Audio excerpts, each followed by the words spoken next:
দেশের দুর্নীতি নিধনে একমাত্র সংস্থা দুর্নীতি দমন কমিশন। এবার সেই দুর্নীতি দমন কমিশনের দুর্নীতির খোঁজ মিলেছে।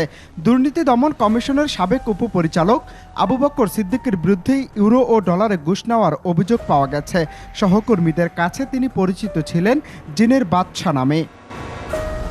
কালবেলার এক প্রতিবেদন থেকে জানা গেছে, বিলুপ্ত দুর্নীতি দমন ব্যুরোতে স্টেনোগ্রাফার হিসেবে চাকরি জীবন শুরু করেন আবু বকর সিদ্দিক। পর্যায়ক্রমে হন দুর্নীতি দমন কমিশনের উপপরিচালক।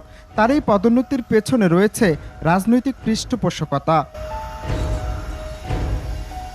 ঘুষের বিনিময়ে দুর্নীতিতে অভিযুক্ত ব্যক্তিদের দায়মুক্তি দিতেন তিনি। তাদের কাছ থেকে ঘুষ নিতেন ডলার ও ইউরোতে। অনুসন্ধানে জানা গেছে, দরিদ্র পরিবারের সন্তান হলেও চাকরিকালে শত কোটি টাকার মালিক হয়েছেন আবু বকর। রাজধানীর অভিজাত এলাকাসহ বিভিন্ন জায়গায় বেশ কয়েকটি ভবনসহ ডজন খানেক ফ্ল্যাট ও ফ্ল্যাটের মালিক তিনি। তাকে টাকা দিলেই মিলে যেত দুদকের ক্লিনশিট। দেশে দুর্নীতিবাজদের রক্ষা করতে তিনি ঘুষ নিতেন ডলার ও ইউরোতে। তার দুই ছেলে থাকেন যুক্তরাজ্যে। ঘুষের টাকা সেখানে পাঠিয়ে দেন হুন্ডিতে, আবার সেই টাকা রেমিটেন্স হয়ে দেশে চলে আসে তার কাছে।